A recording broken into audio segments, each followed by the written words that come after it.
Welcome, everyone, and thank you for attending this important discussion. My name is Jacqueline Carroll. I am honored to serve as chair for the Simon Wiesenthal Center Midwest Region's Community Engagement Committee, and I will be moderating this evening's event. The Simon Wiesenthal Center is a Jewish global human rights organization researching the Holocaust and hate in a historic and contemporary context.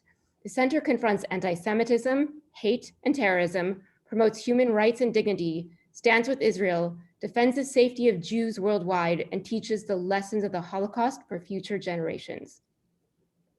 The Community Engagement Committee is comprised of volunteers from different races, ethnicities, and religions who work together to promote tolerance and fight to eradicate prejudice, racism, and anti-Semitism. The committee is hosting a 6-part series throughout this year, commemorating the 75th anniversary of the Nuremberg trials, entitled Justice, Not Vengeance. Tonight's presentation, Why Together We Must Fight Against Religious Intolerance and Stand Up for Endangered Religious Minorities Everywhere, is part 2 of our series, and we specifically chose today, as tomorrow, January 27th, is International Holocaust Remembrance Day, in remembrance of the date Auschwitz was liberated by the Allies. The Nuremberg trials are regarded as a milestone towards the establishment of a permanent international court to deal with acts of genocide and other crimes against humanity. As Jews, we have a saying, never again. And yet, genocide has not stopped and perpetrators are rarely caught or punished.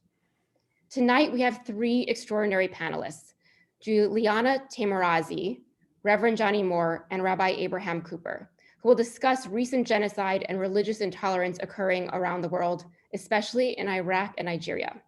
After each panelist has spoken, I will facilitate a roundtable discussion, and then we'll open the discussion up to questions and answers from the audience for the last 10 minutes or so. If you have a question which you would like to ask, please send your question directly to me via chat, and this is being recorded. I am honored now to present Rabbi Abraham Cooper, who serves as Associate Dean and Director of the Global Social Action Agenda of the Simon Wiesenthal Center. Along with Rabbi Marvin Heyer, Rabbi Cooper helped found the Simon Wiesenthal Center in 1977 and was listed by Newsweek as number 8 among America's top 50 rabbis. Rabbi Cooper regularly meets with world leaders, including Pope Benedict, and has testified before Congress, the UN, and the French Parliament. In the 1980s, he went to the Soviet Union to help 3 million Jews trapped behind the Iron Curtain. Last year, in the height of the coronavirus pandemic, along with panelist Reverend Johnny Moore, they traveled to Nigeria to witness the tragedies occurring there right now and to speak to victims of religious intolerance. Together, they wrote this book, to give a voice to the voiceless. It's called The Next Jihad, Stop the Christian Genocide. Please welcome Rabbi Abraham Cooper. Thank you, Jacqueline. And I want to also recognize and thank our Midwest director, Alison Pure-Slovan, who's with us, and to commend your group for putting together a series based on the Nuremberg War Crimes Tribunal from the last century, and the lessons learned, and I think we can say unlearned from that effort and from that era. Simon Wiesenthal, who I had the honor to know for 29 years and to learn so much from, he said famously that the history of man is the history of crimes. And when we look back at the Holocaust and the events that transpired during the Shoah, targeting primarily, first and foremost, European Jewry, and then others as well,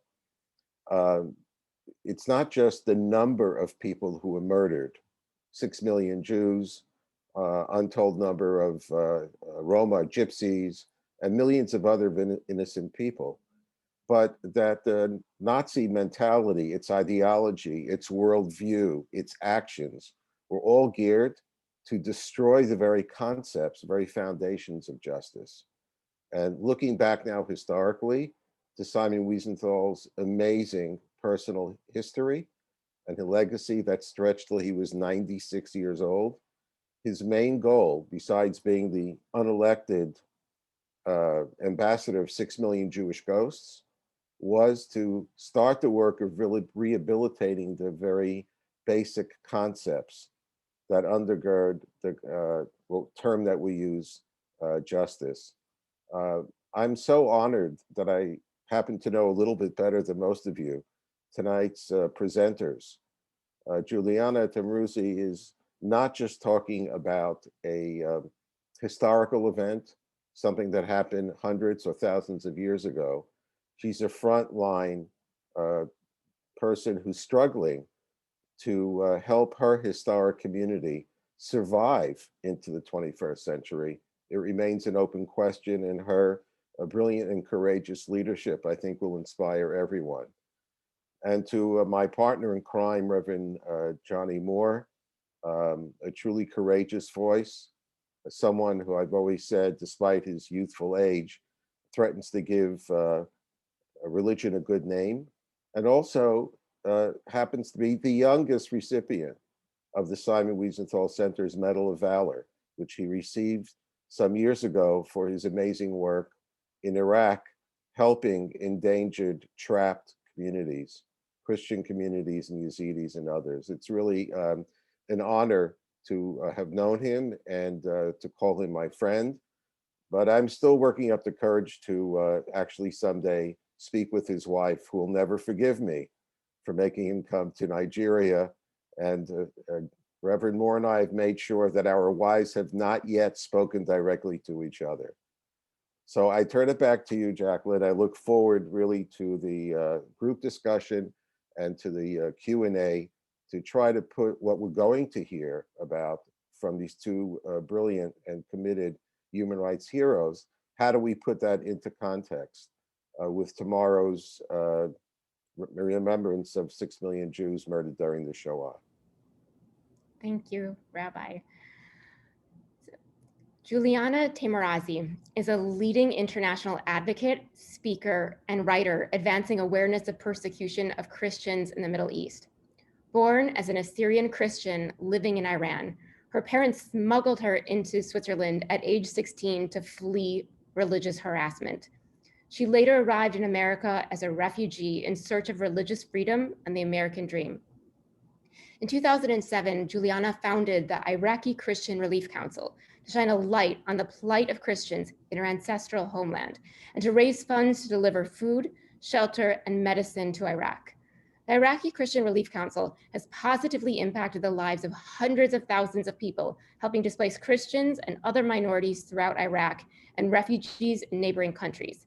She is known as a warrior against discrimination, spending time building relationships between Middle Eastern Christians and the Jewish community, and is leading the effort among Assyrians in America to fight against anti-Semitism in different communities. Juliana is a UN delegate in Geneva, was awarded the honor of being named Assyrian Woman of the Year, serves on the advisory council of the Witness Institute, and is a member of the Simon Wiesenthal Center Midwest Region's Community Engagement Committee. Please welcome Juliana. Thank you, Jacqueline. Thank you, Rabbi Cooper, Allison, and it's such an honor to share the panel with you, Reverend Moore. Thank you so much for that introduction. It's really an honor to be here. First and foremost, we really pause for a few moments to remember all those who perished during the Holocaust, and really beyond. It is not just the Holocaust that our Jewish brethren suffered throughout history. And we pause to remember all those who perished. And we, the Assyrian people, understand the suffering immensely because we, number one, share very much the pain with our Jewish brethren, because we have a very unique tie to the Jewish community, which I will talk about a little bit later. And we suffered, unfortunately, a similar fate.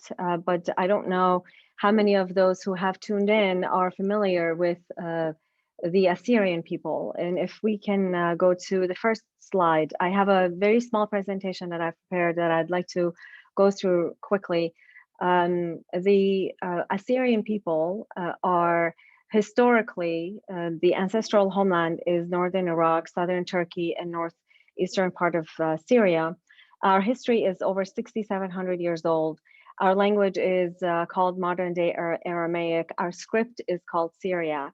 The land between two rivers, the Tigris and Euphrates, Mesopotamia, is the homeland of the Assyrians. Our other two names are Chaldean and Syriac as well. You may have heard our two other names, Chaldean and Syriac. Whatever we're called, we're the same people, and we all have suffered the same fate, the Assyrians, Chaldeans, and Syriacs. Many of our Jewish brethren know the term Nineveh, and very poignantly right now, we, the Assyrians and other Eastern Christians, are observing the Feast of Jonah, and Jonah went to Nineveh, today's Mosul, to speak to the Ninevites to turn them to the Hebrew God. And we're today, this is the second day of the fast of Jonah that we're observing, we the Assyrians.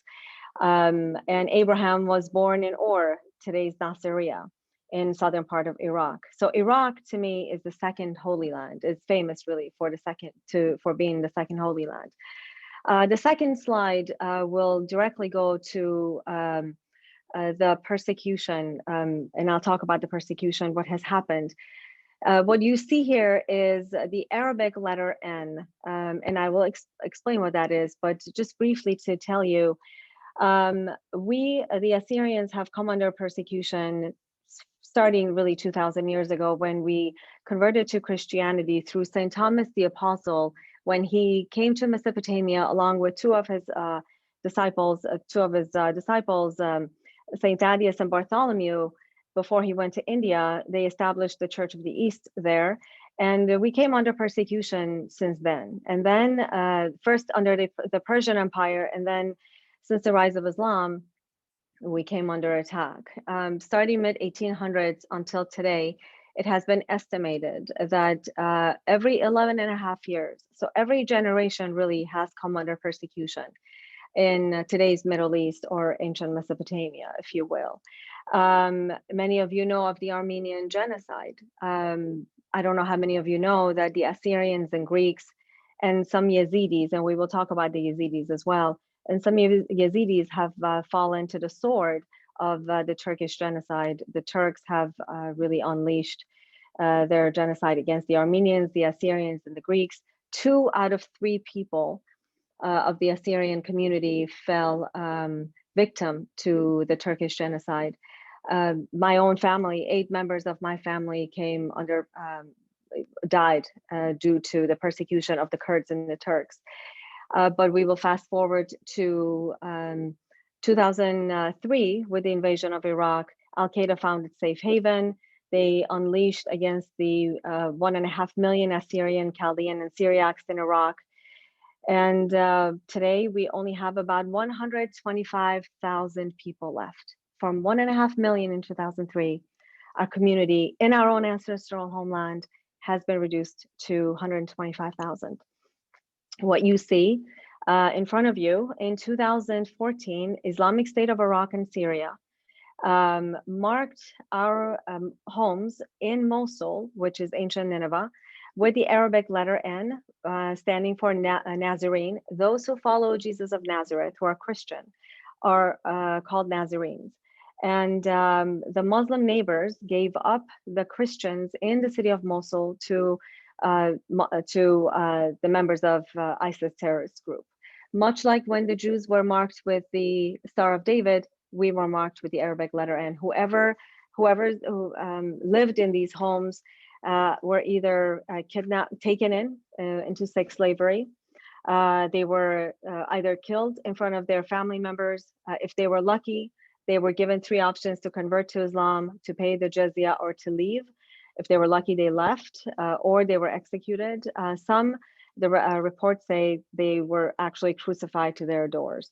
The next slide, those who were able to flee, they fled. As you see, I have a small map for you to actually really see where the attack of ISIS happened. When ISIS left Syria and came through Sinjar, came into Mosul in June of 2014, the light orange area, which is called the Nineveh Plain, it's about a 1,600 square mile area where is really the heartland of ancient Assyria. that is where they really wreaked havoc. And about 135,000 Assyrian, Chaldean, and Syriacs fled that area. They were pushed out. Some fled to Turkey, Lebanon, and Jordan. Some took shelter into the Kurdistan region of Iraq.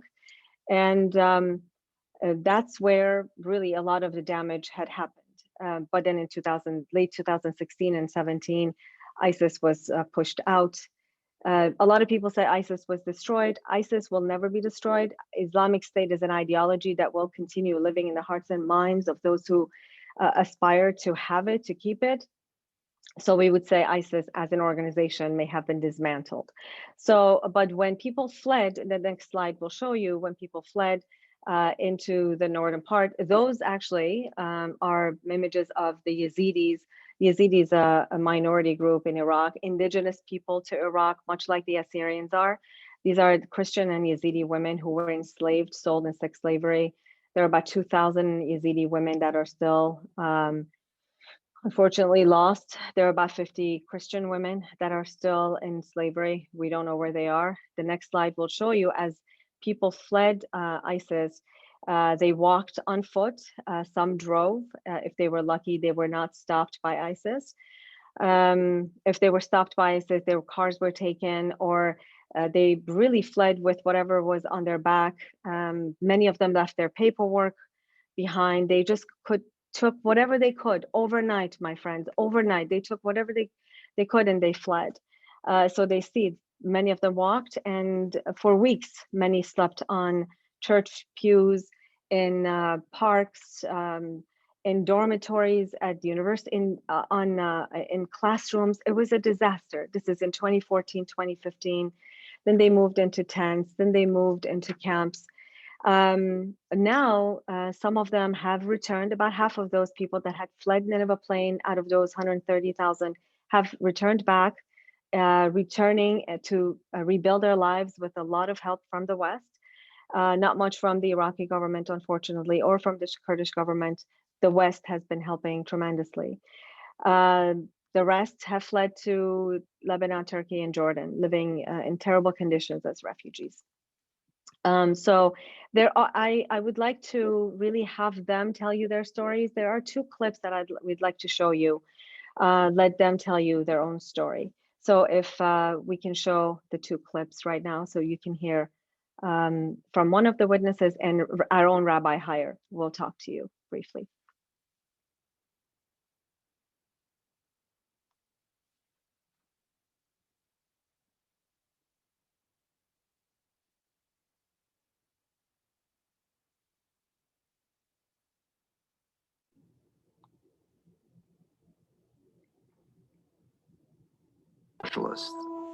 When they came for the trade unionists, I didn't protest because I'm not one of them. When they came for the Jews, I was silent because I'm not a Jew. When they came for me, there was no one left to protest. Indeed, if we don't stand up for one another, if I don't stand up for the Nigerians, if I don't stand up for the Coptic Christians, for the Yazidis, who will stand up for me? If I don't stand up for the Jews, who will stand up for me when my time comes? Therefore, the importance of this session today. There's a 2-minute video we would like to show you. The woman who had been taken and raped. The words are really, they will penetrate your soul. And the way she describes her experience is really heart-wrenching. So we would like to advise you to just please be prepared with her story. So if Abigail can show the next video, please. Thank you.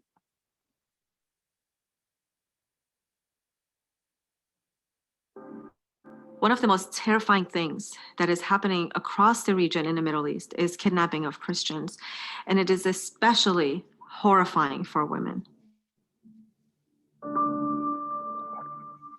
فد يوم أنا يم الباب مال بيتنا وقفت سيارة الشبابيك مالتها كانت سوداء مظللة يعني ما يبينون الأشخاص اللي بيها ونزلوا 2 أشخاص يعني أخذوني بالقوة خلوني بالصندوق مال السيارة. خطفوني تقريبا 15 minutes نزلوني بمكان هو لايك مثل مزرعة وبيها بيوت، مكان مال حيوانات.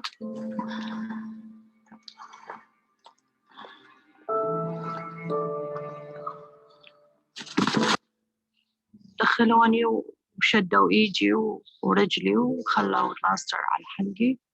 وفي نفس المكان كان اكو بنات اثنين وياي، انه اللي وياي كانت دكتورة والثانية الطفلة الثانية كان عمرها about 13 years، الدكتور about 35 36 like that.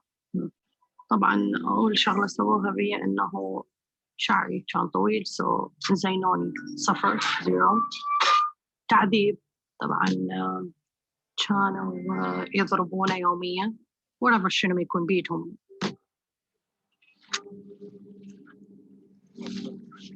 كانوا يطفون جقاير برجلي بالسكينة، كانوا يشيلون هذول السكاكين الصغار اغتصبوني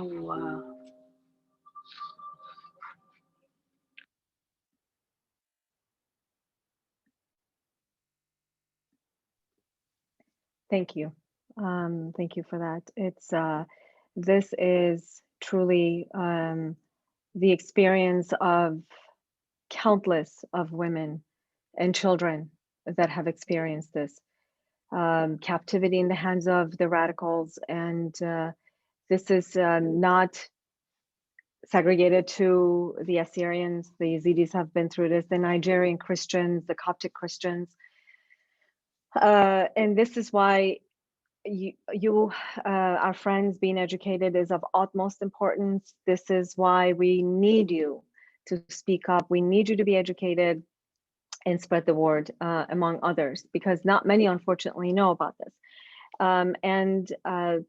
I started our talk earlier today about the fact that we, the Assyrians, understand the pain of the Jews, understand the pain of the Nigerians, understand the pain of the Copts and the Yazidis, especially in terms of the Jews. We Assyrians are Semitic people like the Jews. We share the same root language of Aramaic. Our traditions are very similar. For example, the Church of the East, which is the original church that was established by St. Thomas, it's very Semitic. A lot of our traditions, a lot of our liturgy is very Semitic, very similar to the Hebrew prayers. And of course, we unfortunately, many of us have perished, and we honor very much the experience that our Jewish brethren have gone through during the Holocaust and beyond.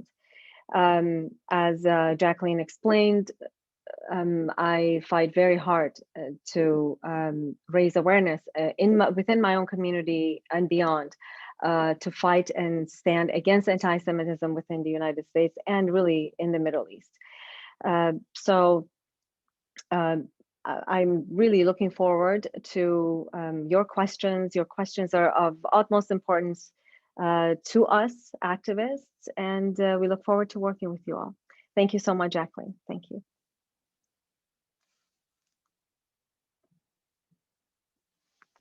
Thank you, Juliana. So that's kind of hard to follow, but next up is Reverend Johnny Moore, and he is the president of the Congress of Christian Leaders and is founder of the Cairo Company, one of America's leading boutique communication consultancies.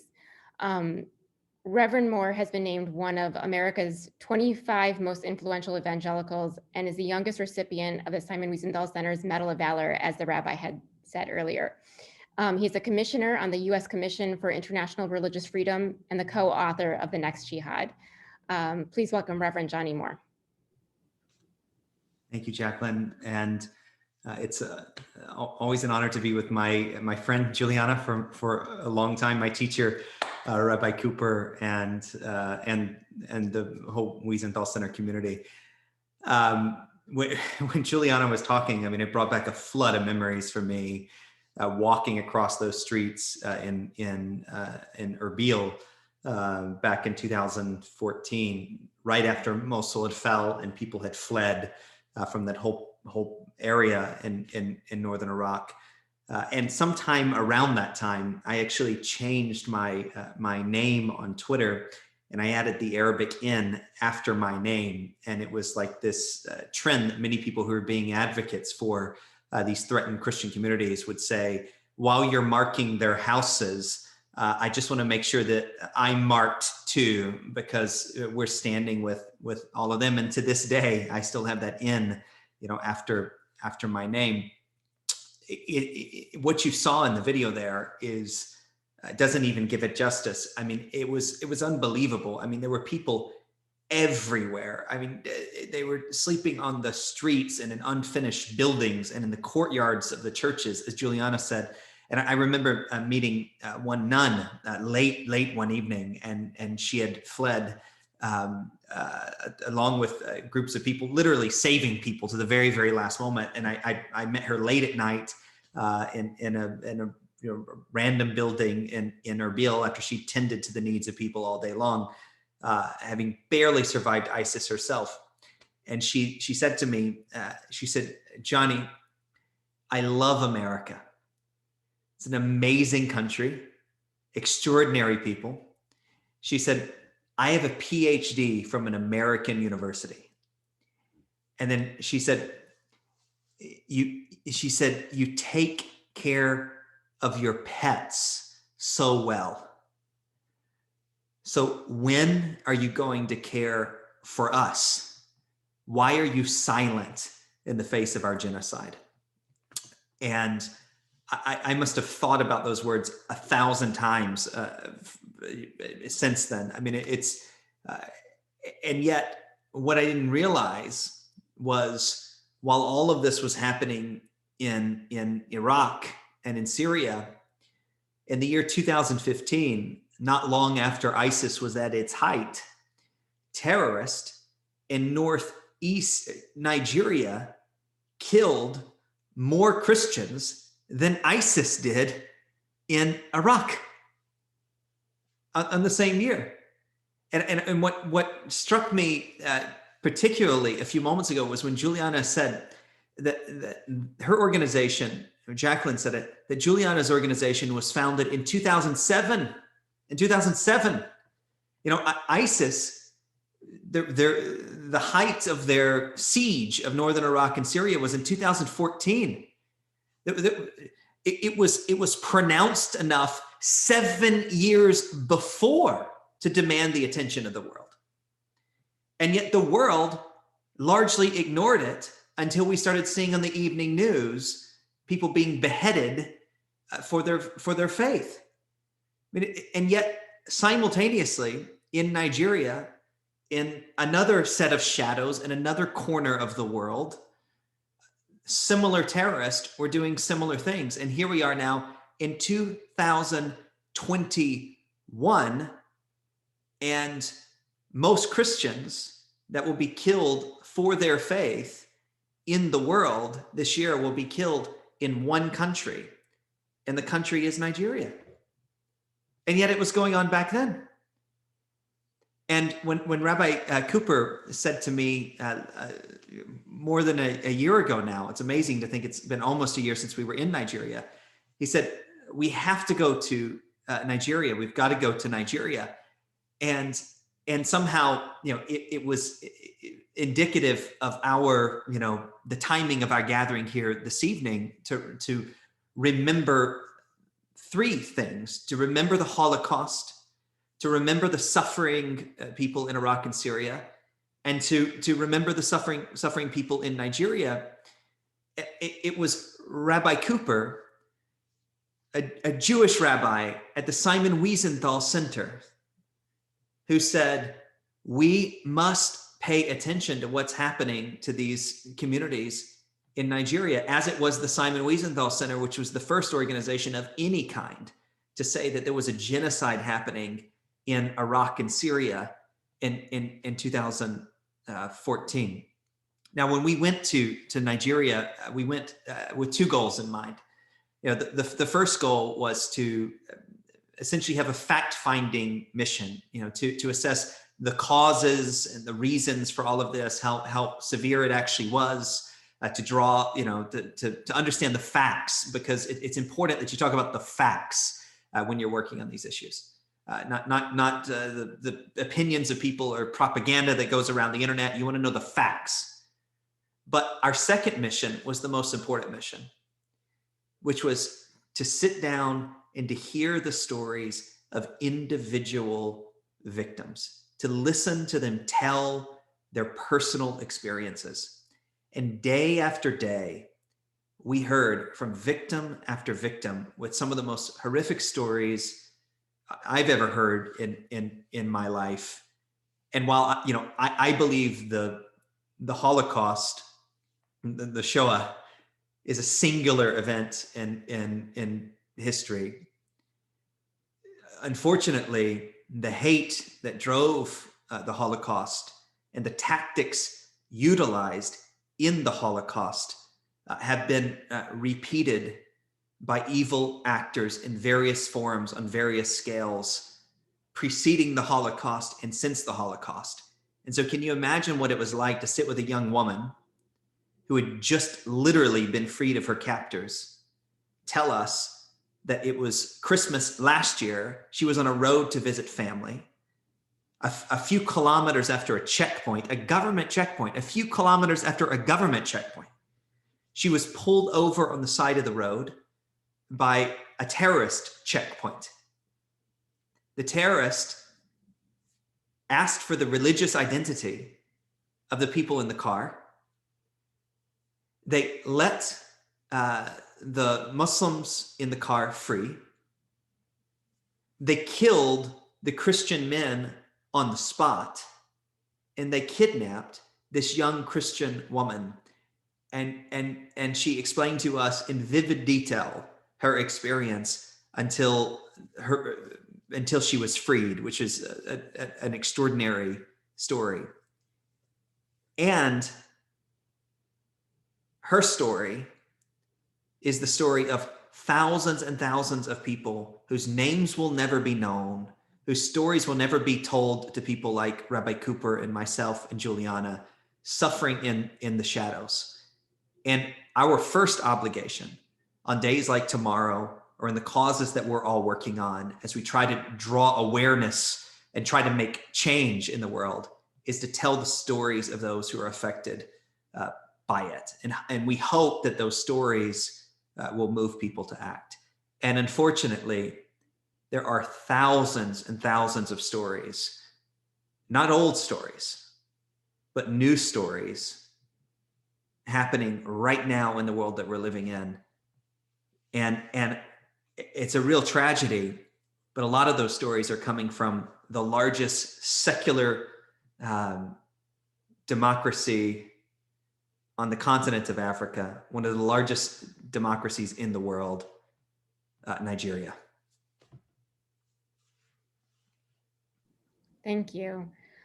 I'm going to start off the panel discussion with a question for either Rabbi Cooper or Reverend Moore. You guys could jump in.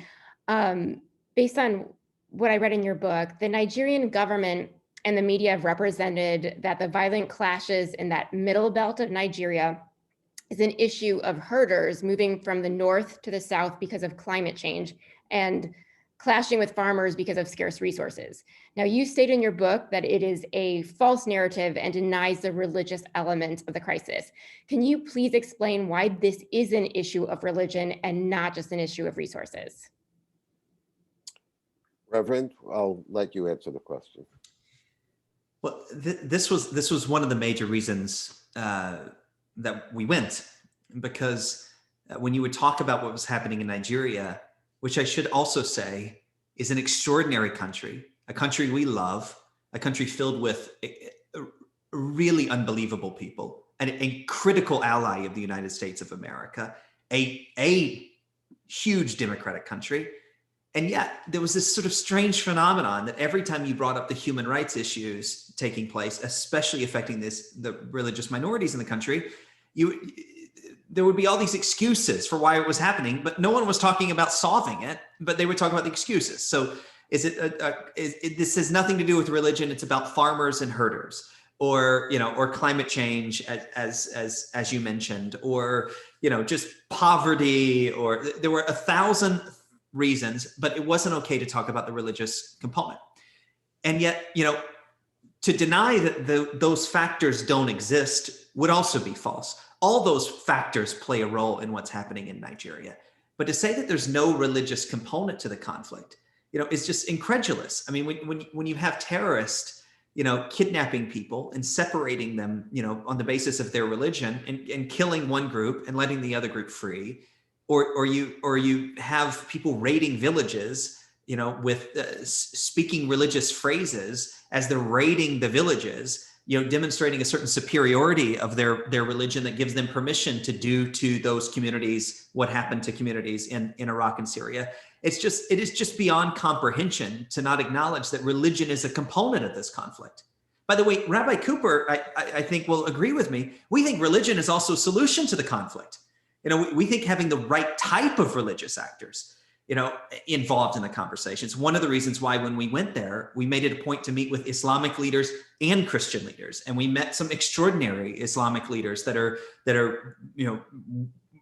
allies, or can be made allies, in combating this issue. But what we I think came to the conclusion of is that the answer, like in those old multiple choice tests, A, B, C, and D, the answer is D. It's all of the above, but that includes religion. But more important than all of it, this argument about causation is almost an irrelevant argument at this point. It's like the house is on fire. It's an emergency situation. We have to do something about it now. And instead of sitting in a bunch of ivory towers, and endless conversations in governments all around the world, talking about what could be done or why this is happening, most importantly, it's time to act. I would just quickly add, one of the stories that we heard about was, I think, an 86-year-old imam. When his village was attacked by these militants, Islamic militants, he took a few hundred of his Christian neighbors and brought them into the mosque, stood at the door, and protected them. So we can have all the discussions we want about what percentage of what goes into anything, but thank God there was one man of God who understood his role and stood up and brought an endangered neighbor and protected him at obviously the threat of his own life. And one of the points, since tomorrow is the International Day, and we are talking about justice and Nuremberg trials, the other thing right now that's lacking, that by all accounts in Nigeria, is there's a structure, there's an infrastructure of justice, but there is no justice for innocent victims. They have no voice. The perpetrators, when they're brought in, eventually find their way right out the door. And of course, one of the key elements going forward is some of the international institutions that are supposed to stand up for the international, United Nations, UN Human Rights Commission, the International Criminal Court. On a good day, they're flawed. On a bad day, they actually encourage the evildoers to do more because they can get away with it. And that's one of the realities that we have to deal with going forward in 2021 and beyond. So my next question is not quite a follow-up, but if you could discuss a little bit Boko Haram versus the Fulani militants, and why Fulani being in power with the president also being Fulani might play a factor in both leadership and security issues going on in Nigeria. Well, this is one of the reasons why I said earlier that facts matter, and you have to spend as much time understanding the situations that you're concerned about than as being an advocate for them. And these are very, very distinct problems. You have known terrorist groups. We all know the phrase Boko Haram. There's also ISIS in West Africa, which was at one point they were together and they broke off. They were have been mainly active in the Northeast, but recently they've spread across the top of the country. But because the government hasn't been able to solve the problem with these terrorist groups, a certain small segment of Fulani tribesmen are appropriating the tactics of these terrorist groups in a different part of the country, in the middle of the country, as they raid Christian villages and steal their crops and terrorize civilians and burn thousands of churches and kidnap people and subject people to all kinds of harm. So we call these Fulani militants, and we call them Fulani militants because we don't want to confuse this group of terrorists with the broader Fulani tribe. I mean, the Fulani tribe is the largest tribe in Africa. I think there's 17 million alone in Nigeria. We're talking about a small segment, of the Fulani. And yet, as Rabbi was just saying, there are almost no examples of when any of these perpetrators have been prosecuted for their crimes. And so the government's inability to control the terrorist actors have emboldened these other actors who are appropriating, the same tactics. However, we'll see, but just in partly because of the advocacy, I think, of Nigerians themselves and then international human rights activists, today, under an enormous amount of pressure, after a long period of time, the Nigerian president sacked the entire security establishment of the government and replaced all of those leaders. Now, we'll see if it actually changes anything, but at least it's a sign of some kind of action. And a year ago, when Rabbi Cooper and I were in Nigeria, the headline of all the newspapers were the people demanding that these leaders be removed. So 1 year later, they have now just today been removed. However, in a country that's half Christian and half Muslim, where religion plays a significant role in the conflict, one of the things that people complain about is that the security establishment has almost all exclusively been Muslim. And so in a very pluralistic, multi-religious country, the government looks like half of the country. And so even if they're all entirely innocent, as they probably are, there are always bad actors in places somewhere, but there's perhaps no government-wide conspiracy, but it's very easy to be conspiratorial if you're a Christian and you look at your government and every single person who's not able to solve this problem happens to be in the religious community of those who are terrorizing your community, it makes a bad situation worse. I want to switch gears a little bit to Juliana. The Syrian culture is very much ingrained in your DNA. Can you discuss a little bit about your family and the role they played in your decision to become an activist for the Syrian people? It is absolutely a part of something that I was raised with, and not just myself. I think we have been raised with a real trauma that has been inflicted on us generationally and collectively. We're raised with stories from our grandmothers and our grandfathers and our parents, and so this is something that has been really engraved on our souls, I would say. And then we make a conscious choice to do something about it. Yes, and I think it's a calling from God as well. Much like Jonah, he tried to ignore it and he ran the other way. And yet he then submitted to God's will, because we all have to at some point, and he went to Nineveh. And so for me, it's an honor to do this work, because I don't want to wake up on my deathbed someday and say, I had the privilege to live in the best country in the world. God blessed me with so many blessings and had brought so many wonderful people like these panelists to my life and me to their lives. And I could have done something through these relationships, and I didn't do anything with what God had blessed me with. So I would say it is something that is a lot of us, not just myself, but a lot of us activists are blessed with. And I think Johnny and And I think Rabbi Cooper would share that this is something that we can't get away with from it, even if we wanted to, not that we want to. It is engraved in on our hearts. If you don't mind, I want to go back to what Johnny was saying about the Shoah. If we recall, Hitler said, "Who remembers the Armenian genocide?" And that's when people don't speak up about the other crimes that have been committed, and they remain silent.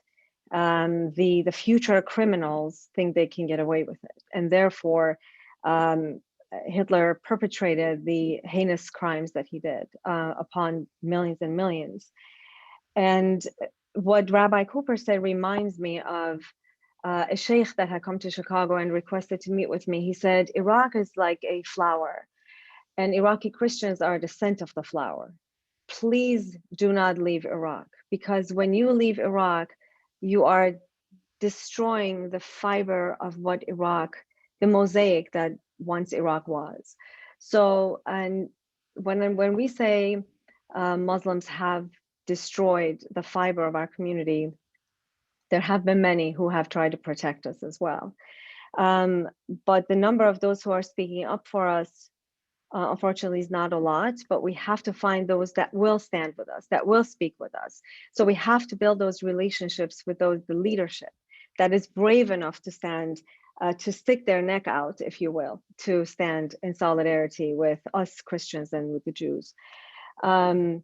And I have to tell you to turn your attention to a report that Open Doors had put out, I think probably a couple of weeks ago, that said 8 out of 9, last year, there were 9 out of 10, or there were this year, I think the population of the United States is 331 million, I believe. 340 million Christians are persecuted in 2020, last year. Imagine this, putting it in context. More population, more people than in the United States are persecuted for their faith. Just putting that in context, right? So 1 out of 9 people were killed for their faith or persecuted for their faith last year. Today is 1 out of 8. So as we see, the number of people being persecuted for their faith is increasing. And for 2020, Open Doors is stating that it is due to COVID. They're saying Christians in some countries, they're blaming COVID on Christians. You have brought COVID to our communities. So unfortunately, in a lot of places, Christianity is blamed for anything. Just to be, anything is used as an excuse, so they can persecute us. So I needed to squeeze those important points in there. And education, I think I go back to the point of education. I think, Johnny, you talked about 2007. We knocked on so many doors in 2007, on so many doors, and so many doors closed in our faces. And in 2014, you're absolutely correct. I think what changed the equation, what changed the conversation in the West was the brutality that ISIS had put on display. And that's what brought, really, I think maybe shook up the Western world and that was momentarily. The awakening that caused the West to rise to its feet, to show solidarity with us, it was momentarily done. I think it's probably, there's been, unfortunately, I see a lot of fatigue. I don't know what will cause another awakening. God forbid, there's going to be another massive persecution that will wake up the West again. But why should that be the case? Why can't we continuously be conscious of this and not just wait for a calamity to happen? So I think we activists, we bear a very heavy cross, we Christians, that we need to continuously talk about this over and over again and show solidarity with our Jewish brothers. And thank you, Rabbi Cooper, for standing up as a non-Christian with us. Rabbi Heyer stood up and said, where's the outrage? for the Iraqi Christians. He was one of the first leading Jewish individuals who said, where is the Christian church? Why are you silent on the Iraqi Christian persecution? So thank you for standing up for the Nigerian persecution as well. I have a question from the audience for Juliana. How were the Christian communities treated under the rule of Saddam Hussein? Very, very, very good question. So the Assyrian people, so Saddam Hussein was a part of a machine, the Ba'ath Party, that wanted to inflict Arabization. The Ba'ath Party was about Arabization. He wanted everybody to become Arabs. So as long as we did not raise our heads against him, against the dictator, and did not speak of our nationality as Assyrians and about our language, Aramaic Assyrian, he left us alone. As Iraqi Christians, as Arab Christians, if you will, it was fine. They lived a fairly quiet life. However, the moment that we spoke of the Assyrian heritage, we were slaughtered. There were countless of Assyrian activists that were slaughtered. Our clubs were closed. Our magazine, our publishing houses were closed, and even our churches in the northern part of Iraq were destroyed. Even though he said no, a lot of Christians are safe here. Even so, but he knew these churches belonged to the Assyrian people. He still destroyed many homes, many churches, many of our villages were destroyed in the northern part of Iraq. So we really never felt safe in our own ancestral homeland. This is why when George Bush went to topple Saddam Hussein, a lot of Assyrians in the diaspora felt that with how the Iraqi Kurdistan was created, the province was given to them, the region was given to them, we thought that George Bush would have done the same for us. That's why a lot of us supported George Bush. But unfortunately, that really cost us a heavy toll. We paid a heavy toll for what George Bush did in Iraq. The next question is specifically for Rabbi Cooper. It's from one of our committee members, and it's, please expand on how the UN Commission on Human Rights encourages the evil. Right, and I can probably talk a little bit more broadly about international institutions in the alphabet soup that's supposed to be protecting all of our human rights. Let's start from the fact that the presentation tonight, the two main presentations are from two individuals, activists who are fed and fueled by their faith and having the luck of the draw of being American citizens and combining their faith with their freedoms to make a difference. Throughout Jewish history, it's always been more about individuals and less about institutions. However, when you talk about justice, it can't be everyone's definition or inclination. The Torah tells us tzedek, tzedek tirdof. The word tzedek is justice. It says it twice because we know how hard it is. The UN Human Rights Commission has a fatal flaw. It's controlled by the very countries who should be in the docket. It's like taking the accused criminal in Cook County and taking out the judge, giving him a robe and a gavel and saying, okay, let's take a look. What kind of crime should we look at today? So when you look at Assad, when you look at Iran, when you look at China, when you look even occasionally at North Korea, whatever they could do to get into positions of responsibility, they land up corrupting the fundamentals of justice and human rights. That's why the US has had a swinging door in and out of the UN Human Rights Commission or Council. I've been there once or twice in Geneva. I wouldn't wish it on my worst enemy. You sit there and it's like Purim, the inversion of reality every day, the doublespeak. I think as disappointing, although there have been times when at least there's been an exposure to crimes against humanity in Africa. But when you look overall at the International Criminal Court in The Hague and other similar institutions, even there, maybe especially there, you see the political biases wending their way into the process. It corrupts the process. It means that those who are defending against terrorism could land up in the docket being accused by regimes that help terrorists.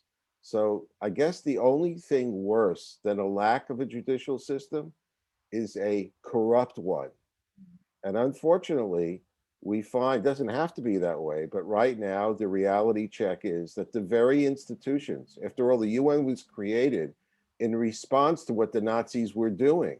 It was supposed to bring about a different kind of world order and reboot humanity. Well, today, no one looks at the UN seriously in these areas of contributing anything positive. And insofar as international criminal courts, or even the concept of international criminal or human rights justice, I think if we got back to basics, where judges really strove to serve justice and not worry about being reelected in a local campaign or whatever the challenge du jour is, we find that serving the cause of justice is extremely difficult, but the lack of justice or the destruction of concepts of equality under the law bring about the most horrific results to humanity. So, you know, God bless the activists here that you've seen and others like them around the world. You know, God bless that publisher in Hong Kong. Guy's a multimillionaire, didn't run, didn't get on a plane, waited to be arrested again, clutching his New Testament Bible. I'm an Orthodox rabbi. I got to respect that guy who's sending a signal to everybody watching state-controlled TV in China. They're taking me back again inside. Maybe I'll never get out again. But the one thing I'm taking with me is my faith. And by the way, it should remind every Jew watching this program of a guy by the name of Natan Sharansky. Do you remember the story with him and his Psalms? President Reagan arranged for him to be swapped for a spy. And when it came that moment to go across the bridge in Berlin and the whole, just like a spy thriller, he refused to budge because the KGB stole his tiny Psalms that he had read every day while in the Gulag. And he said, I'm not going anywhere without those Psalms. So they had to give it to him. Recently, he was, someone saw him in a bakery in Jerusalem who had grown up, you know, learning about this icon. And Sharansky was ahead of the, you know, buying challahs for the Sabbath.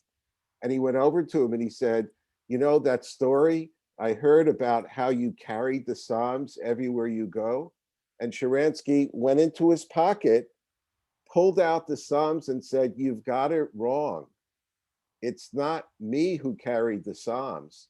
It's the Psalms who carried me. So what you have tonight are two great spiritual heroes from within their own faith community, you know, who are fueled by those kinds of powers that drive people like the president, the communist China president Xi, and the head of North Korea, and the Ayatollah Khomeini, and others, large and small dictators. They don't know, they know that people of faith are dangers to them. They don't quite know what to do.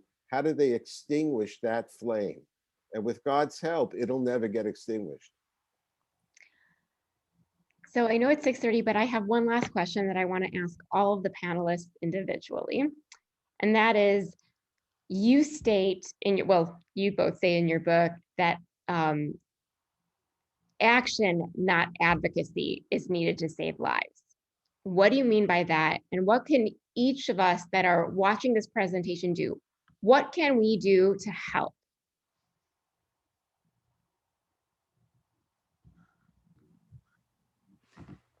Well, I want to say advocacy is essential. It's just sometimes insufficient. And compassion requires action. And there are 1,000 different types of action. sometimes it looks like advocacy. I mean, Jimmy Lai in Hong Kong, whose story we just heard, as a commissioner on the U.S. Commission for International Religious Freedom, we can adopt prisoners of conscience and be their advocate. And so, I was able to adopt Jimmy Lai, and they've taken his mouthpiece away. He ran a paper. That's part of his fortune. He has a paper, but I can give him my lips. I can be an advocate, for him, and be an advocate for all of these victims. But I think, there are 1,000 things that you can do. You can give to organizations, that are standing up for these people. You can write letters of encouragement to them. You can call your members of Congress, whoever they are. We have to keep these issues not bipartisan, nonpartisan. They have to be nonpartisan issues. And unfortunately, there are always sort of political forces pulling at all of our political leaders, Democrats or Republican, to stand up for certain things and to stand down on other things. We have to make it actually politically impossible for our political leaders on both sides of the aisle to not raise their voice in certain circumstances. And so, I just think we all need to do something, even if it's wrong. And maybe you'll be fortunate enough to be able to go over and sit down and talk to people who've struggled in this way. I mean, as soon as someone told me I should do that, and when I was in college and I went over to another country, I sat down with some people of my faith who had been tortured for their faith, and it changed my life. I realized that this treasure is my faith in God is so much more valuable if these people are willing to die for a faith I struggle to live for. I celebrate that. I'm also working very, very hard to make sure there are fewer martyrs to celebrate in the world that we're living in. And that means political work. That means helping those that are helping them, helping those that are in need. If you can rescue people, in the appropriate ways, rescue people. Just do something more than send a tweet out, but for sure send the tweet out. In fact, send 10 tweets out, but just do a little more. You don't have to change the world either. Just a little something makes a big difference. Juliana? You're so good, Johnny. You're so spot on. And, it's so natural for me to do this work because I belong to the community. But when non-Assyrians, non-Nigerians, non-North Koreans, for example, stand for our people, it means the world. So thank you, all of you, for doing everything that you do for the Assyrians, for Nigerians, and for others. I would say for those who pray so the Holy Spirit, that God, Adonai, will lead you. I believe that the smallest thing will make a big difference. A lot of people feel so overwhelmed, right? They feel paralyzed because these causes are so big and they're so painful and they feel paralyzed. Don't feel paralyzed. We want you to feel their pain, but not at the point of paralysis. We want you to sprint into action. What does that look like? Like Johnny was saying, it could be writing to your state reps and say, look, we want to know what are you doing with, let's say, your religious freedom roundtables at the State Department? As simple as that. We want you to continue that. Or we want you to make sure that, for example, that's a real thing. There's a roundtable, international religious freedom at the State Department is a real thing, and this must continue. That's one thing. Write to your state reps, and the other thing is a lot of small organizations like mine, we're not endowed, and we rely heavily on donations for us to do the real work on the ground, to help people stand on their feet as refugees until they get resettled to the West. We have an initiative called Operation Return to Nineveh, so people can rebuild their lives. If you don't stand with us, we won't be able to help them rebuild their homes that ISIS destroyed, or dig wells for clean water, or help them educate their children. that their schools had been destroyed. And call us, volunteer. You have no idea how many of us need volunteers. Give us a call, go to our websites. Those letters of encouragement, Johnny, you reminded me, there was a church in Texas that their children wrote letters, small little cards. Their kids wrote letters of encouragement for kids in Iraq. And we posted these kids to these letters, and they translated them. You have no idea how much hope was created in these children's hearts over in Iraq. Those simple acts of kindness make a world of difference. And I must tell you a very quick story. I promise it's very quick. My parents were born in Soviet Russia because my grandparents fled the Armenian, Assyrian, Greek genocide by the Turks.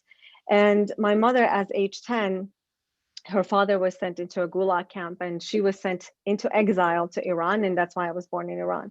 She was going to school, but money was tight, so they were struggling, my grandmother and she were struggling. There was an American priest that came to visit the Assyrian refugees from Russia, and he picked her out of a lineup, paid for her education from age 10 until high school. She finished high school, and she fell in love with the American goodness. And she put the love of service in my heart. And I believe that priest 79 years ago has impacted the lives of hundreds of thousands of Iraqi Christians 79 years later. So you don't know the people that you help today, how they're going to grow up and impact others generations later. So we want you to sprint into action beyond today. So thank you. And Beautiful. but before Rabbi Cooper, let me also add one other point. In a book I wrote called Defying ISIS, I said every act of solidarity on behalf of suffering people is a dagger in the heart of these extremists. And we talked a lot about Islamic extremism, in this conversation, but forgive me, I'm sort of too much of an optimist sometimes, but this is also an extraordinary time for multi-faith engagement around the world. I mean, what we've seen with the Abraham Accords throughout the Middle East, I mean, this is unbelievable.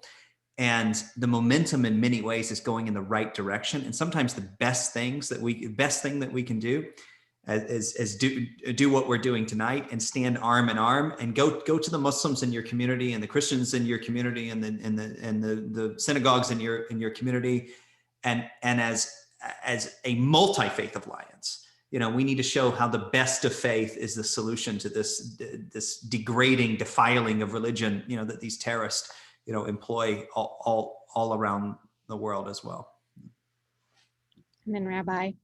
Right. So the hour is late. Let me just finish with this. Tomorrow, January 27th, Jews around the world will remember our martyrs, and will remember the people, our brothers and sisters, parents and grandparents who were dehumanized and starved and beaten before they even were shoved into those cattle cars and the gas chambers, and the children. Our families will go beyond just thinking about the past. It's not just an abstract. The Jewish DNA is that we're into memory. That's an important part. We only go forward when we have memory of the past.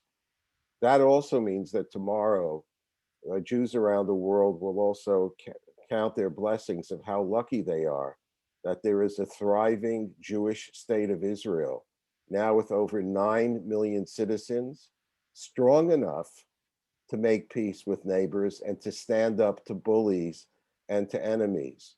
That's a tremendous gift, but it was also earned, and it continues to be earned every day through blood, sweat, tears, and unfortunately, even the cost of lives.